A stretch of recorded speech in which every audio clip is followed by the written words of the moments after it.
We see students from science backgrounds, technical backgrounds, and also arts graduates who are preparing for civil services. And in civil services examinations, like you said, general studies has all arts subjects. It has geography, history, polity, and economy. So, do you think these arts graduates will have an edge over the technical graduates? See, I look at it like this. If you go through the result over the last few years, I mean, it's surprising, but we have seen more technical graduates cracking the exam in comparison with the social sciences. However, an analysis for this is, the number of takers for social sciences, especially in South India, are considerably less when compared to North India. Having said that, the fact also remains that when I read in graduation a social science subject, I am more preparing on a theoretical perspective. But when it comes to civil services, it is more a practical perspective that you have to write. In graduation, you just read the theory and reproduce it. But in civil services, you can't read the theory and just reproduce it. You have to relate the theory to the current happenings around you. You should be able to quote a thinker, even if in your option, you should be able to quote a thinker and relate him to a current situation that is happening around you.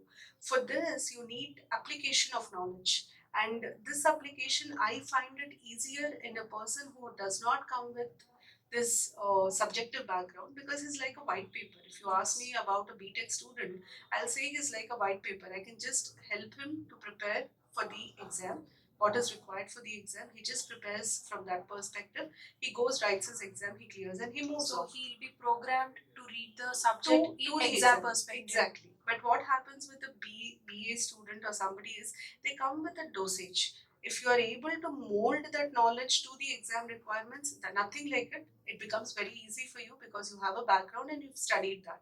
But if you're not able to mold yourself to the requirements of the exam, there it is a problem. So, it totally depends. I would actually say that never take a subject in graduation because you think it will be useful for civil services. Always choose a graduation option which will help you to have an alternative career just in case you are not able to crack civils, and that should be out of your interest. I am not saying that engineering will give you an alternative career, there is no guarantee of that. But if you are not interested in something, please don't pursue it. Pursue something that will give you a career perspective, because tomorrow, if you're not able to make in civil, see, one thing that everybody should realize is, all said and done, there are only 600 to 1000 posts in civils every year, and there is a heavy competition. For one post, you have nearly 1000 or 1500 serious aspirants fighting for it. Aspirants who have given up on everything and just preparing for it. In such tough situation, what if I don't clear? We all want you to clear, but what if I don't clear? There should always be a plan B, and your graduation will serve the purpose of plan B. That is the reason you should be very careful in choosing your graduation.